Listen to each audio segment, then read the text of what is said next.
G'day guys, CooperHMan here. Today I'm going to show you how to download DaVinci Resolve 17, download the Twitch highlights or Twitch clips onto your PC, and then put them into the DaVinci software. Let's get right into it. First, what we need to do is we need to go to Google, okay? And we want to search up DaVinci Resolve. Easy as that. Then we want to click on the first one that pops up. Come in here and it will bring up the website, obviously. I want to scroll down to where it says download now. So we'll click download now and we want to choose DaVinci Resolve. Let's just do 17 beta. And then we'll just download it on Windows here. All you need to do is just put in, just fill in your details here. So you need to fill in your first name, last name, email, phone number, country, city. Just fill in a couple boxes here and then register and download. Your download will then start and then you can start using DaVinci Resolve. But in order to use DaVinci Resolve, what you first need to do is jump into the Twitch highlighter. So in order to get to this menu, to get to this highlight menu, we need to go, I'll start off from the channel. So this is my Twitch channel. Follow me if you'd like, CooperHMan. And if you would like to go into the video producer, it's just the video producer tab here. So we click this, and this will take us to the video producer. From here, we can now choose our past streams. So these are all my past streams and highlights that I've already highlighted. These are the highlights here as they're shorter. Let's just click on one of these. And it will take us into this menu. I've already cut a segment of a highlight, which I've found beforehand. So it's as easy as this. So all you want to do is you can title your highlight and change the category. So mine was Among Us here. And the title here was Catching X in the Act. That sounds very dirty, but it's not really. Anyway, so we publish highlights. And this will load and it will just process, won't take very long. And then what you want to do from here is download the video onto your computer. That will allow you to use it in DaVinci Resolve and then edit it from there. I will just quickly show you what DaVinci Resolve looks like and the panel. So when you first load up the program, it will look somewhat like this. What you need to do is actually drag your video files into the media pool, which is situated here. So I hope this is done. Okay, it's not done just yet. But what we can do here is I've got videos already downloaded. So let's just choose this one. So I'll change the frame rate. And this is just a video clip that I've got. It's from The Office. Great show, by the way. And so this is the media tab. I personally use the edit tab. So down the bottom, you see that there's many different tabs. There's media, cut, edit, fusion, color, fairlight, and deliver. I'm not sure what fusion, color, and fairlight do. I've only used the first three. Media is to drag the media in. Cut is to cut your video, I assume. I'm not a professional at this by any means. I'm just giving you a quick overview. But yeah, so this is the menu that I recommend editing in. So what you want to do is drag from the top left. You want to drag your video into the bar down here, and that will give you the audio and the video.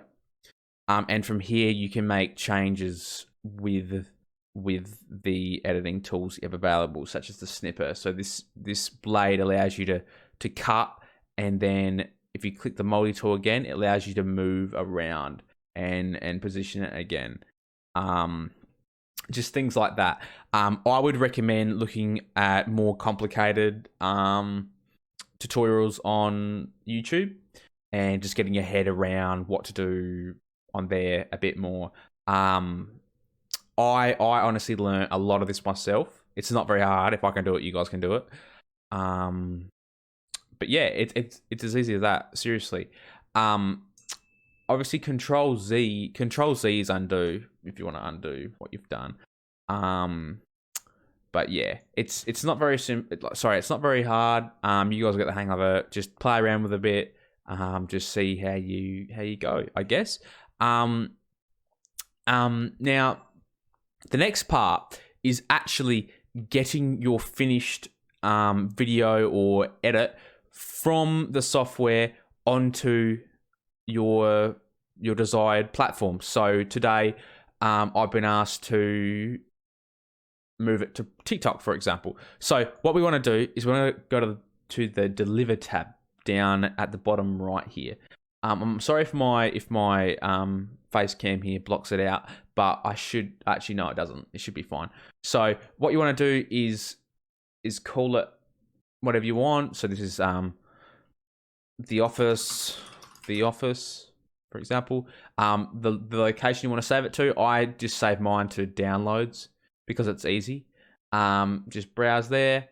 The format, I personally do MP4 because I like how the MP4 looks and how it sounds, etc. And then you've got your choice of the frame rate. You always want this to be as high as possible. Sometimes it's 30, sometimes it's 60, depending on your video. Usually Twitch clips are 60 frames. So yeah, just put that on the highest setting you can. Next, you want to add to the render queue. So this is the button that you want to click. And then you add that to render queue, and then you want to start the render here. So when you press start render, the job will start rendering, and that just combines the video together and makes it a working video that you can move around and whatnot. Just give it the 10 seconds it needs, and then I will show you how to move it onto TikTok. It's not very hard at all. Okay, so it is now done. We will go over to TikTok here. This is my TikTok, by the way, guys. If you'd like to follow me, lots of cool stuff on here.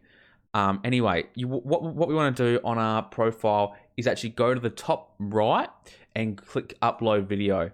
From here, we have to drag the file. So I'll find the file in my downloads. Here it is.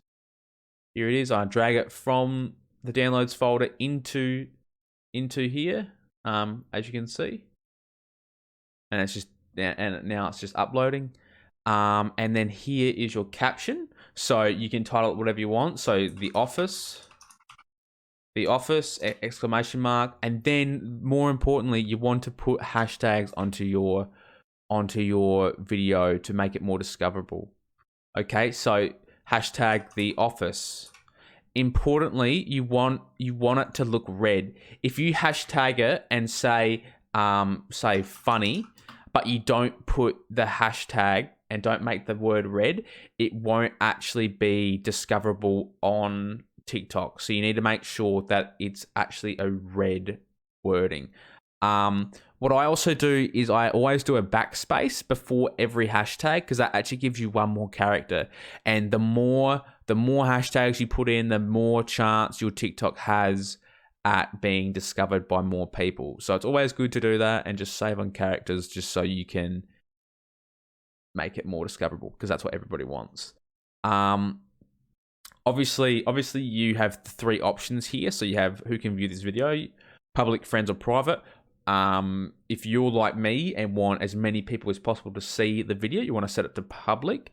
Or if you perhaps are not wanting this to be seen by many people, you might do friends. So that's only people that you follow and follow you back. So those that you follow can see it, but they have to be following you back, obviously, to see it, and that means you're friends. Or private is just for yourself. Allow users to comment, duo, react, /stitch. I personally just leave them all on because it's a more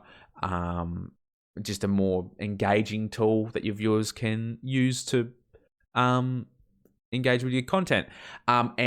And actually, importantly, I nearly forgot this, the cover. So the cover is what is like the thumbnail on YouTube. It's what the people on TikTok will see when they're loading. So, well,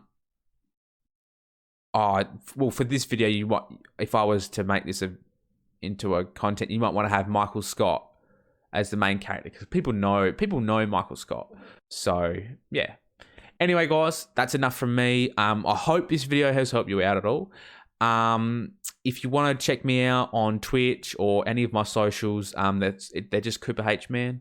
I stream usually at about 10 a.m. Australian time, or about 2 p.m. American PST, and 5 p.m. Eastern time. It's around there. But yeah, I hope you guys have enjoyed the video, and I hope to see you in my stream soon. Catch you guys.